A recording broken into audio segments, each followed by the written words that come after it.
बिस्मिल्लाहिर्रहमानिर्रहीम। अस्सलाम वालेकुम दोस्तों।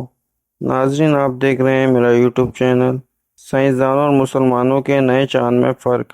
देखें, हमें चांद जो नज़र आता है वो ऐसा कि महीने में जब पहली का चांद तुलू होता है तो छोटा होता है। ये वक्त के साथ बढ़ता रहता है।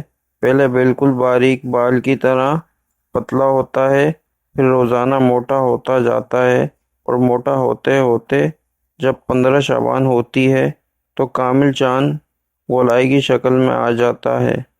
फिर 15 के बाद छोटा होना शुरू हो जाता है और छोटा होते होते बिलाखिर महीने का एक दिन ऐसा आता है कि जब चांद नज़र ही नहीं आता। चांद क्यों नज़र नहीं आता? कि इस दिन चांद सूरज के सामने नहीं आ सकता। इसका मदार ऐसे बनता है, लिहाजा ना वो सूरज से रोशनी पाता है और ना नज़र आता है। इस वक्त वो बिल्कुल सियाह होता है, नज़र ही नहीं आता। वो रोशन होगा तो हमें नज़र आएगा। जब बिल्कुल सियाह होता है, साइंसदानों ने इस चांद का नाम न्यू मून रखा है।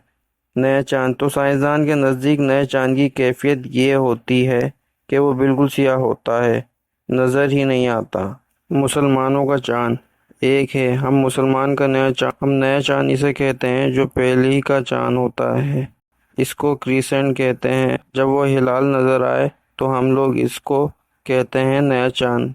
अब पता चला कि साइंसदानों की डेफिनेशन तारीफ में और हम मुसलमान की डेफिनेशन तारीफ में एक बुनियादी फ़र्क है। साइंसदान नया चांद इसको कहते हैं जो नज़र ही नहीं आता, जिसके नज़र आने की तवक्को ही नहीं।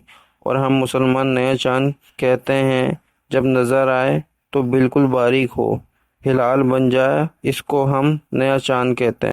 तो अगर आपको हमारी वीडियो पसंद आई हो तो इस वीडियो को लाइक, शेयर और सब्सक्राइब ज़रूर करेंगे। शुक्रिया।